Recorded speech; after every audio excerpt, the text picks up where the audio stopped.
Hello दोस्तों।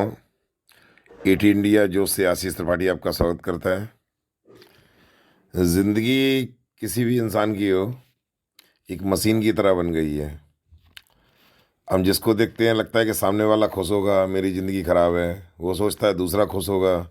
हम एक दूसरे की खुशी में तलाशते रहते हैं दूसरे की खुशी। लेकिन सबसे बड़ी बात यह है कि अगर हम पूरा रिसर्च करके देखें तो हर आदमी को दूसरा आदमी खुश लगता है, लेकिन अपने आदमी खुद को लगता है कि हम ही निराश हैं, हमारे पास ही सबसे ज़्यादा दिक्कतें हैं। लेकिन ऐसा नहीं है। मन अशांत हो जाए तो हमें क्या करना चाहिए, सबसे बड़ी बात ये है।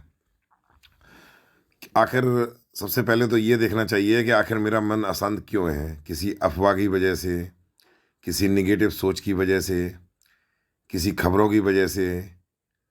आखिर झुलझुलाने की वजह क्या है? आप अपने लोगों पे झुलझुलाने लगे, निगेटिव आंसर देने लगे, जवाब देने लगे, उनसे कुछ और करने लगे।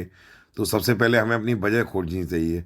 आखिर ज़िंदगी में जितने दिनों से हम झुलझुला रहे हैं, आखिर हर आदमी एक ही शिकायत कर रहा है कि तुम गंदा बोलने लगे हो। शिकायत करने लगा है, आप उल्टा बोलते हो, अपशब्द बोलते हो, अभद्र भाषा का प्रयोग करते हो, जवाब नहीं देते हो। इसका मतलब आप में कुछ चेंजेस आ रहे हैं।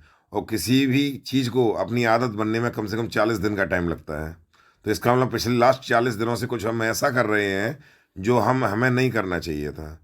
तो आप अगर अपने आप पे ध्यान देंगे, सेल्फ अपने आप को पढ़ेंगे अकेले में बैठ के, तो आपको पता लग जाएगा कि हमने कहाँ गलतियाँ करी हैं और क्या दिक्कत हो रही है।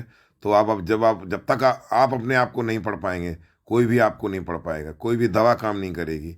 इसलिए मैं आपको सलाह देता हूँ कि आपका जब मन अशांत हो, आप अकेले जाइए, आप मेडिटेशन लीजिए। मेडिटेशन लेने के बाद आप अकेले में सोचिए कि ऐसा क्या हुआ जो मेरा मन अशांत है। उसकी कारण जैसे ही आप खोज लेंगे, निदान तभी मिलेगा जब तक हम बीमारी नहीं खोजेंगे।